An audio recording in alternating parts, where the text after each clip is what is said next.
Pagpasok ko ng classroom, ay bigla nagtingin na sa akin yung mga kaklase ko. Oy, Moana, nandito na si Rio. Ay,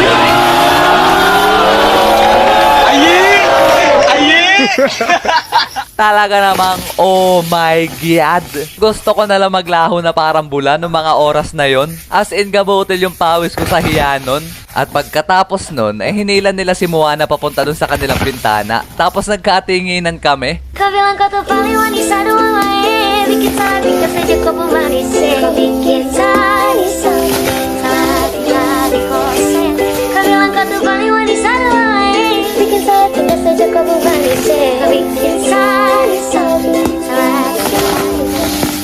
Kung madidescribe ko sa inyo mga repa si Moana, siya yung matatawag nyo na Black Beauty. Ang dahilan lang kung bakit ayoko siyang ligawan nun kasi meron na akong ibang gusto. Pero pagtingin ko sa kanya, noong mga oras na yon, ay nakikiayo din siya sa amin dalawa ni Moana.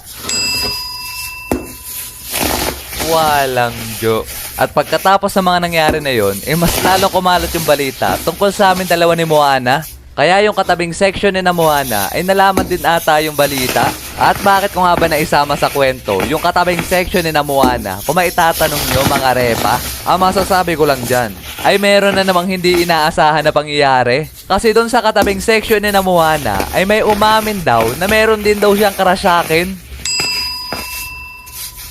Aba nga naman, malupit. Yan ang gusto ko sa'yo kaya ayaw kita.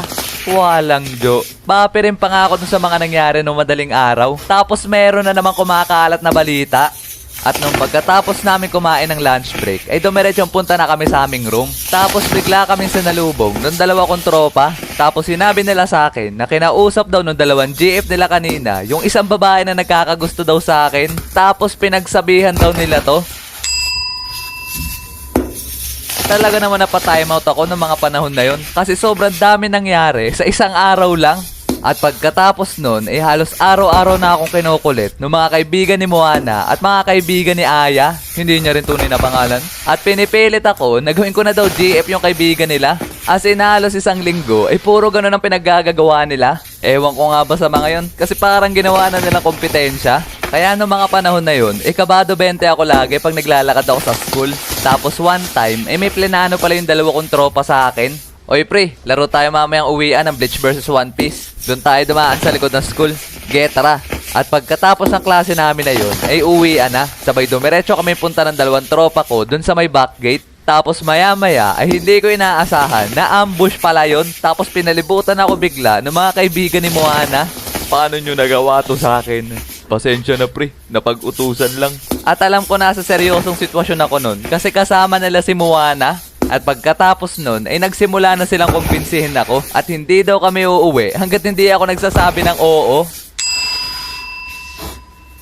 At makalipas ng ilang minuto, grabe yung pagpe-pressure nila sa akin. Di rin ako makaimik ng ayos kasi naandun si Moana hanggang hindi ko na kinaya at napa-oo na lang ako.